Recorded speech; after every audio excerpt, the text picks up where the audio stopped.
नमस्कार साथियों, कैसे हैं आप सब लोग। उम्मीद करता हूं आप सब लोग अच्छे होंगे। तो स्वागत है आपका हमारे YouTube चैनल की एक और वीडियो में। आज की वीडियो में जो हम बात करेंगे वह करेंगे सामान्य हिंदी प्रैक्टिस सेट की, और यह है इसका भाग 34। देखिए, जो हमारी जून में होने वाली आबकारी परीक्षा है उसकी दृष्टि से बहुत ही महत्वपूर्ण है, और उसी के साथ जो भी हमारी उत्तराखंड में आने वाली जितनी भी भर्तियां हैं उन सभी के लिए हमारा हिंदी बहुत ही महत्वपूर्ण है। तो इसको आप जरूर फॉलो कीजिएगा, इस सीरीज को। तो इसमें हम हिंदी के बहुत ही महत्वपूर्ण सवालों की चर्चा करेंगे जो हमारी आगामी सभी परीक्षाओं के लिए बहुत ही महत्वपूर्ण है। तो चलिए वीडियो को शुरू करते हैं। तो आज की वीडियो का जो पहला सवाल है वह है, रसखान के गुरु का नाम क्या था। ठीक है, ये पहला सवाल है। इसके ऑप्शन है हमारे रामानंद, बी वल्लभाचार्य, सी रविदास और डी विठलनाथ। तो अगर बात करें रसखान के गुरु का नाम, तो इनके गुरु का नाम था विठलनाथ, यानी कि ऑप्शन डी क्या हो जाएगा, सही हो जाएगा।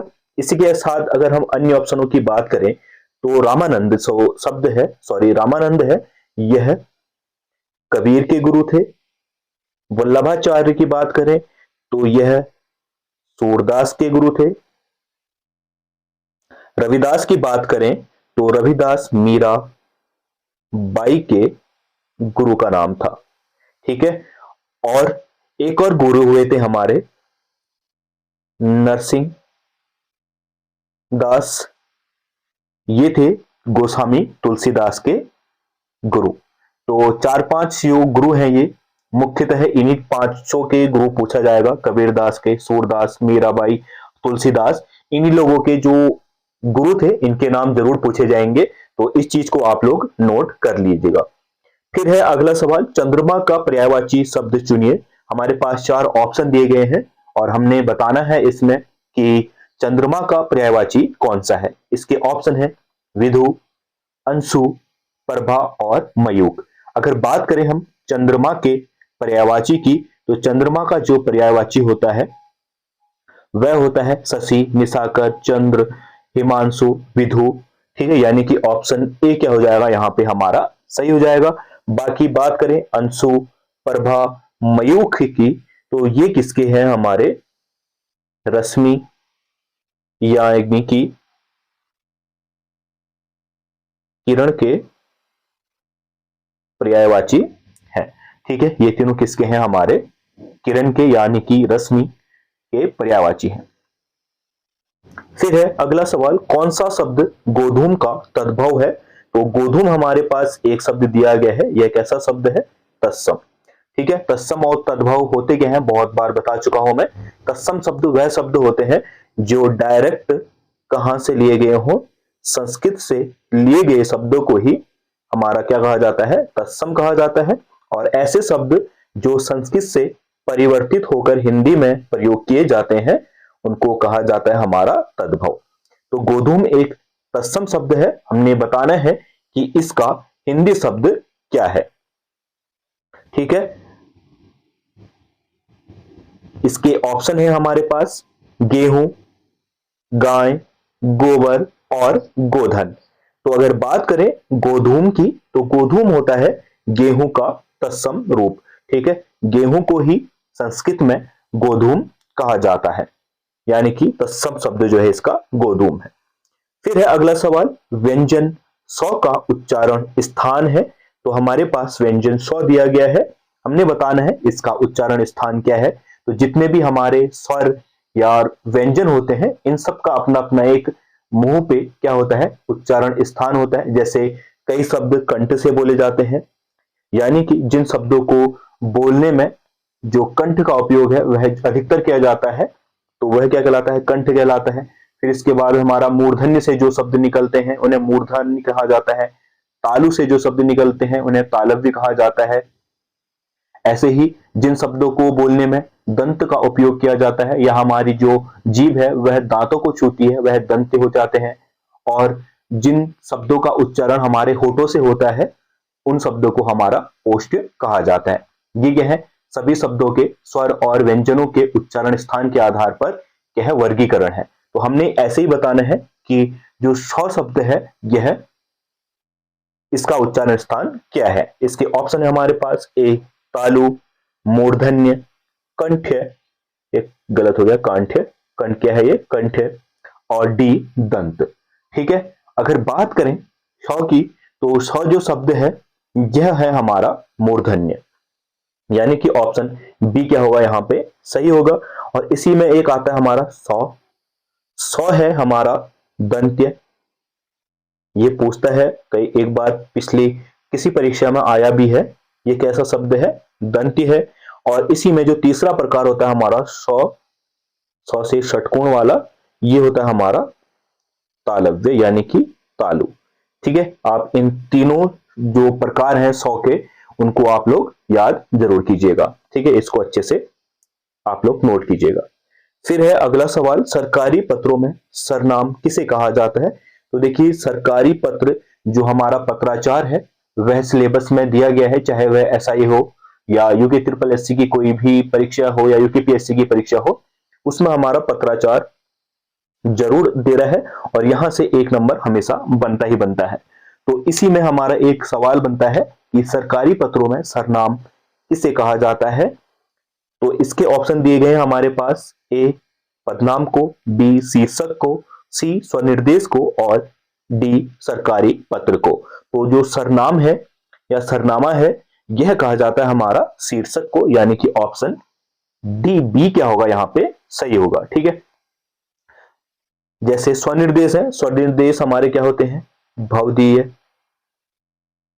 ठीक है, या फिर जो स्वयं को निर्देश दिए जाते हैं या स्वयं के बारे में जो चीजें लिखी जाती हैं वही क्या कहलाता है, स्वनिर्देश कहा जाता है। पिछली कुछ परीक्षाओं में इस तरीके से सवाल बना था। ठीक है, कि स्वनिर्देश से ही रिलेटेड कुछ सवाल बना था, अभी याद आ नहीं रहा है मुझे, परंतु स्वनिर्देश से भी हमारा सवाल बना था। स्वनिर्देश जो पत्र लिखने वाला व्यक्ति अपने बारे में जो भी चीजें लिखता है, या जैसे अपना ही कोई पदनाम लिखेगा, नाम लिखेगा, ये सब किसके अंतर्गत आ जाता है, स्वनिर्देश के अंतर्गत। ठीक है, जैसे भवदीय हो गया। मुख्यतः है जो स्वनिर्देश होते हैं वह क्या क्या होते हैं हमारे, भवदीय होते हैं, आपका आज्ञाकारी लिखते हैं हम, ये हो गया स्वनिर्देश। प्रार्थी लिखते हैं, ये हो गया स्वनिर्देश। तो ऐसे शब्द जो स्वयं के लिए प्रयोग किए जाते हैं उसी को क्या कहा जाता है, स्वनिर्देश कहा जाता है। ठीक है, और सरकारी पत्रों के जो शीर्षक होते हैं उनको सरनाम कहा जाता है। फिर है अगला, माथा टनकना मुहावरे का सही अर्थ बताइए। हमारे पास एक मुहावरा दिया गया है, हमने इसका सही अर्थ बताना है। इसके ऑप्शन है उदास होना, बी दुखी होना, क्रोध होना और संशय होना। तो माथा टनकना मुहावरे का जो अर्थ होता है वह होता है संशय होना या फिर आशंका होना। ये कई बार कहते हैं ना कि मेरा माथा टनका फिर मैंने ऐसा किया, यानी कि कहीं चीज पे क्या होना, संशय होना या फिर किसी चीज की आशंका होना, क्या कहलाता है हमारा, माथा टनकना कहलाता है। फिर है जो कानून के विरुद्ध हो इस अभिव्यक्ति के लिए उपयुक्त शब्द कौन सा होगा। ठीक है, तो हमारे पास एक वाक्य दिया गया है जो कानून के विरुद्ध हो, हमने इसका क्या बताना है, एक शब्द का प्रयोग बताना है कि यह एक शब्द में क्या कहा जाएगा इसको। ठीक है, इसकी ऑप्शन है अनैतिक, बी अधार्मिक, सी अवैध और डी अनुचित। ठीक है, तो जो कानून के विरुद्ध हो उसे कहा जाता है हमारा अवैध, यानी कि ऑप्शन सी क्या होगा सही होगा। आपने बहुत बार सुना होगा कि कई बार जो इलीगल काम होते हैं उनको क्या कहा जाता है, अवैध काम कहा जाता है। जैसे अवैध खनन होता है। ठीक है, ये शब्द बहुत बार सुना होगा कि कहीं पे क्या हो रहा है, नदी के किनारे अवैध खनन हो रहा है, यानी कि जो सरकार के नियम है या कानून है उसके विरुद्ध कोई काम किया जा रहा है, उसको क्या कहते हैं, हम अवैध कहते हैं। ऐसे ही हमारा अनैतिक है, अनैतिक शब्द जो नीति के विपरीत हो। अनैतिक किसे कहा जाता है, जो नीति के विपरीत हो उसे कहा जाता है अनैतिक। ठीक है, और अगर बात करें अधार्मिक की, तो जो धर्म को ना मानने वाले को क्या कहा जाता है, जो धर्म को नहीं मानता या धर्म को ना मानने वाले को अधार्मिक कहा जाता है। अनुचित की बात करें तो जो उचित ना हो उसको क्या कहा जाता है, उचित ना हो उसे कहा जाता है अनुचित। ठीक है, तो सातवें का जो सही आंसर होगा वह कौन सा होगा? 7 का सी ऑप्शन अवैध सही होगा। फिर है अगला सवाल, निम्नलिखित में से किस वाक्य में अपादान कारक है? तो बहुत ही इंपॉर्टेंट है अपादान कारक, क्योंकि जो मुख्यतः पूछे जाते हैं वह इन्हीं से पूछे जाते हैं, अपादान से। ठीक है, क्योंकि अपादान से इसलिए पूछने का संबंध इसलिए बनता है, या अधिकतर इसलिए पूछे जाते हैं अपादान और करण से। ठीक है, क्योंकि करण कारक और अपादान कारक का जो कारक चिन्ह है वह दोनों का क्या है? सेम है, क्या? से। ठीक है, इसीलिए अधिकतर जो पूछे जाने वाली चीजें हैं वह इसी से आती हैं। ठीक है, तो इसमें हमसे पूछा क्या गया है कि निम्नलिखित में से किस वाक्य में अपादान कारक है? ऑप्शन ए है, गीता की बहन कल हमारे घर आएगी। बी, रमेश खिलौने से खेल रहा है और रानी पुस्तक पढ़ती है, मेज से पुस्तक गिरी। अगर बात करें हम कारक की, तो कारक कितने प्रकार के होते हैं? 8 प्रकार के होते हैं, जिसमें से हमारा होता है कर्ता कारक, कर्म कारक, करण कारक, संप्रदान कारक, अपादान कारक, संबंध कारक, अधिकरण और संबोधन कारक। ठीक है, अब इन सभी कारकों के 8 प्रकार के कारकों के अपने अपने क्या होते हैं? कारक चिन्ह होते हैं। ठीक है, इन कारक चिन्हों की मदद से हम क्या कर सकते हैं? उस कारक को पहचान सकते हैं। जैसे कर्ता कारक का कारक चिन्ह होता है कर्ता, ने, कर्म का होता है को।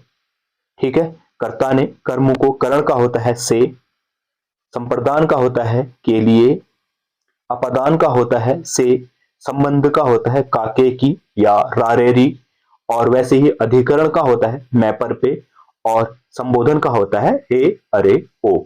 ठीक, तो अब हमारे पास एक चीज तो आ गई कि यहाँ पे अपादान कारक है तो कौन सा चिन्ह होगा? से चिन्ह होगा। परंतु अब आप देखेंगे तो ऑप्शन में 2 से हैं। एक तो क्या? रमेश खिलौने से खेल रहा है और मेज से पुस्तक गिरी। यहां पे हमारे पास 2 हैं। ऑप्शन ए और सी तो पूरी तरह से क्या हो गए हैं? खारिज हो गए हैं। ऑप्शन ए क्या है हमारा? गीता की, तो ये कौन सा कारक है? संबंध कारक है। ठीक है, अब हमने इन दोनों में से बताना है कि कौन सा ऑप्शन अपादान कारक है। तो जहां पे भी अलग होने का भाव आए उसी को क्या कहा जाता है? अपादान कारक कहा जाता है। अब मेज से पुस्तक गिरी, यानी कि मेज से पुस्तक का क्या होना है? अलग होना दर्शाता है, तो ये कैसा कारक हो जाएगा? अपादान कारक हो जाएगा। और जहां पे से का उपयोग माध्यम के रूप में किया जाता है, ठीक है, से का उपयोग माध्यम के रूप में किया जाता है, तो उसे हम कहते हैं करण कारक। जैसे यहां पे रमेश खिलौने से खेल रहा है। अब से क्या है? माध्यम है, किसका? खिलौने का। ठीक है, रमेश का जो खेलना है वह किसके साथ है? खिलौने के साथ खेल रहा है, और से का उपयोग एक माध्यम के रूप में किया जा रहा है। तो जहां पे भी माध्यम के रूप में से का प्रयोग किया जाता है वह कैसा कारण होता है? करण कारक होता है। ठीक है, और कारक आपको हमारे YouTube चैनल पे मिल जाएंगे, आप वहां पे जाके अच्छे से इसको और समझ सकते हैं। फिर है अगला सवाल, बनाकर शब्द में कौन सा प्रत्यय होगा? बनाकर शब्द में बहुत ही इंपॉर्टेंट है, हाल ही में दिल्ली पुलिस कांस्टेबल में यह पूछा गया है। ठीक है, बनाकर शब्द में जो प्रत्यय उपयोग किया गया है वह क्या है? हमारा कर। ठीक है, इसमें अगर मूल शब्द की बात करें तो मूल शब्द है हमारा बना, और कर क्या है? प्रत्यय है। ठीक है, जैसे कर है, पढ़ शब्द में हम कर प्रत्यय जोड़ के इसको क्या कर सकते हैं? पढ़कर कर सकते हैं। समझ सब मूल शब्द है, उसमें कर जोड़ सकते हैं, समझ कर हो जाएगा वो। लिख शब्द है, उसमें कर प्रत्यय लगा के उसको हम क्या कर सकते हैं? लिखकर बना सकते हैं। ठीक है, तो बनाकर शब्द में बना मूल शब्द और कर क्या है? हमारा प्रत्यय है, यानी कि ऑप्शन बी क्या है? यहाँ पे सही है। और अगला सवाल है, निम्नलिखित शब्दों में से शुद्ध वर्तनी का चयन कीजिए। तो शुद्ध वर्तनी भी बहुत पूछी जाती है, खासकर यूकेपीएससी द्वारा। तो शुद्ध वर्तनी की बात करें तो यहाँ पे हमारे पास 4 ऑप्शन दिए गए हैं, हमने बताना है इसमें से शुद्ध वर्तनी कौन सी है। तो शुद्ध वर्तनी की बात करें तो सप्त ऋषि हमारी यहाँ पे क्या है? शुद्ध वर्तनी है, यानी कि ऑप्शन बी क्या होगा? यहाँ पे सही होगा। तो ये थे आज के कुछ महत्वपूर्ण सवाल जिनके बारे में हमने बहुत डेप्थ में चर्चा की। उम्मीद करता हूं आपको ये वीडियो पसंद आई होगी, और अगर वीडियो पसंद आई है तो वीडियो को लाइक जरूर कर देना, और चैनल में नए हो तो चैनल को सब्सक्राइब करके जरूर जाना। तब तक हम मिलते हैं अगले वीडियो में। बाय।